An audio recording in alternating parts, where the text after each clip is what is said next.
Morning, সুপ্রভাত। আশা করবো সবাই খুব ভালো আছো, আমরাও খুব ভালো আছি। তবে আজকের ওয়েদারটা যা করেছে, সকালবেলা উঠে থেকে দেখছি আকাশের মুখ ভার। শীতকাল বর্ষাকাল দুটো একসাথে চলছে। বর্ষাকালে যেমন হয় দেখবে সকাল থেকে চারপাশ মেঘ অন্ধকার করে থাকে, এখনও ঠিক তাই। ঘরে লাইট জ্বেলে ছাড়া কাজ করা যাচ্ছে না। আকাশ তো অন্ধকার হয়ে এসছে, সাথে বৃষ্টিও শুরু হয়ে গেছে। তো ছেলে স্কুল থেকে মেসেজ পাঠিয়েছে আজকে রেনি ডে। এই ওয়েদারে আর কে স্কুল যাবে? একে ঠান্ডা, তারপর বৃষ্টি, একদম বাজে অবস্থা। সকালে নাইটিটা ধুয়ে ছাদে শুকোতে দিয়ে এসেছি, আবার দেখছি বৃষ্টি শুরু হয়ে গেছে, নিয়ে এসে আবার ঘরের ভিতর মেললাম। জামা কাপড় মিলবারও খুব অসুবিধা হয় বৃষ্টি পড়লে, কিন্তু কি করব, কিছু করার তো নেই। ওয়েদারের উপরে তো আমাদের হাত নেই, যা হচ্ছে সেটাকে মেনে নিতে হবে। তো সকালবেলা কাজকর্ম সব কমপ্লিট হয়ে গেছে, আমাদের জলখাবার খাওয়া হয়ে গেছে, আমি রান্নাও বসিয়ে দিয়েছি। তো ছেলে স্কুল নিয়ে ওকে বললাম তুই বাড়িতেই পড়, একটু পরে স্নান করাবো। স্নান করাবো বলতে আজকে ওকে গা হাত পাগুলো মুছিয়ে দেবো, শুধু স্নান করাবো না। তো আমি আগে রান্নাটা কমপ্লিট করি, তারপরে ওকে নিয়ে বসবো একটু। চলো দেখতে থাকো ভিডিওটা। বাইরে টিপটিপ টিপটিপ করে বৃষ্টি পড়েই যাচ্ছে, বৃষ্টিটা বাড়ছে মনে হচ্ছে। তো এই ওয়েদারে কি মনে হয় বলো দেখি, লেপের ভিতর ঢুকে গরম গরম পকোড়া, চপ, বেগুনি এসব খাই। তো কে আর আনতে যাবে? আমি অবশ্য আজকে পকোড়া ভেজেছি, বাঁধাকপির পকোড়া। তো ছেলে আর আমি দুজনেই গরম গরম পকোড়া খেয়েওছি। আমার রান্না হয়ে গেছে, আজকে রান্না করেছি ভাত, মুগের ডাল, বাঁধাকপির পকোড়া ভাজা, ঝিঙে আলু পোস্ত। তো রান্না বান্না সেরে নিয়েছি, কড়াইও মেজে নিয়েছি। আর এখন বসেছি এই যে ছেলেকে নিয়ে বই পড়াতে। ওকে একটু বই পড়ায়, তারপর ওর বাবা আসলে খাওয়া দাওয়া সারবো। ছাদে শেডের তলায় জামা কাপড়গুলো দেওয়া ছিল, সেগুলো নিতে এসেছি।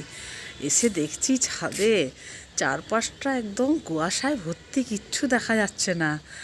এই দেখো, তোমাদেরকে দেখাচ্ছি, দাঁড়াও।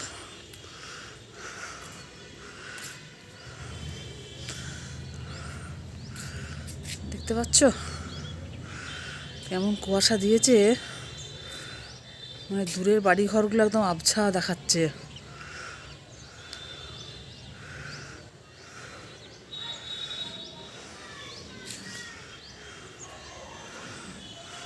এই দেখো, এখানটা দেখো, এই দেখো কেমন কুয়াশা, দেখো একবার। দূরের বাড়িঘর কিচ্ছু দেখা যাচ্ছে না।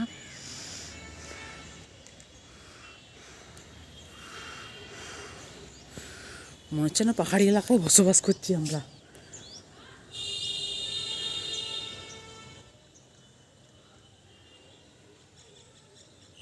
ওগুলো জামা কাপড় ঘরেই মিলে দিয়েছিলাম, আর কিছু জল ঝরছিল বলে ওগুলো আমি শেডের তলায় দিয়েছিলাম, যে তাহলে শেডের তলায় থাক,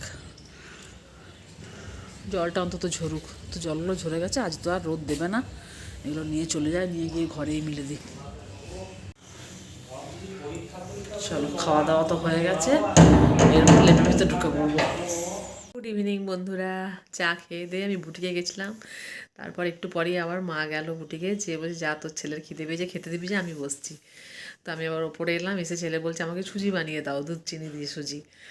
তারপরে সুজি বানিয়ে দিলাম, ও খেলো। তা করতে করতে বাবাও কারখানা থেকে চলে এলো, ওর বাবাকেও মুড়ি চা দিয়ে দিলাম। আমি একটু চা খেলাম, একবার খেয়েছিলাম, আবার একবার চা খেলাম। খেয়ে ছেলেকে বই নিয়ে বসিয়েছিলাম। তো একটু পড়তে পড়তে ছেলে একদম ঘুমে ঢুলু ঢুলু। এই দেখো, আমার সোনু একটু ঘুমিয়ে পড়েছে। তো দেখলাম ঘুমিয়ে গেছে যখন, তখন আর উঠিয়ে কাজ নেই, ঘুমাক। আর তাছাড়া কি বলতো, ও গায়ে সোয়েটার দিতে চায় না একদম, তাহলে খালি ঘুরে বেড়াচ্ছে, ঠান্ডা লেগে যাচ্ছে। ও ঘুমিয়ে গেছে যখন, তখন লেপের ভিতর থাকবে, ঠান্ডাটাও কম লাগবে, ওই জন্য আর উঠালাম না, থাক। আর মেয়েকে ফোন করলাম, কত দিকে খেয়াল রাখতে হয়। মেয়েদের আজকে কলেজে ফাউন্ডেশন ডে, এখনও প্রোগ্রাম চলছে বললো, তো ওরা এই মেসে ফিরছে। তো মেসে ফিরুক, তারপরে আবার একবার ফোন করব। তা ছেলে যখন ঘুমিয়ে গেছে, আমি তাহলে এরপর রাতের যা যা কাজ আছে, দুধ গরম করা, রুটি করা, সেগুলো সেরে নিই। চলো, আমাদের সবার রাতের খাওয়া দাওয়া হয়ে গেছে, আর ছেলে উঠেছে, উঠে বুস্ট খেলো, খেয়ে আবার শুয়েছে, ঘুমিয়ে যাবে এরপর। তো বাইরে মনে হচ্ছে বৃষ্টিটাও থেমে গেছে, জানি না সকালে আবার কী হবে, শুধু শীতকাল থাকবে না বর্ষাকালও এসে যোগ দেবে, জানি না। তো রাতের আমার সব কাজ কমপ্লিট, শুধু ছোলাটা ভিজাবো, তাহলেই হয়ে যাবে, তারপর শুয়ে পড়বো। তাহলে আজকের মতন ভিডিওটা এখানে এন্ড করছি। সবাই খুব ভালো থেকো, সুস্থ থেকো, হাসি খুশি আর আনন্দে থেকো। টাটা, গুড নাইট, শুভরাত্রি।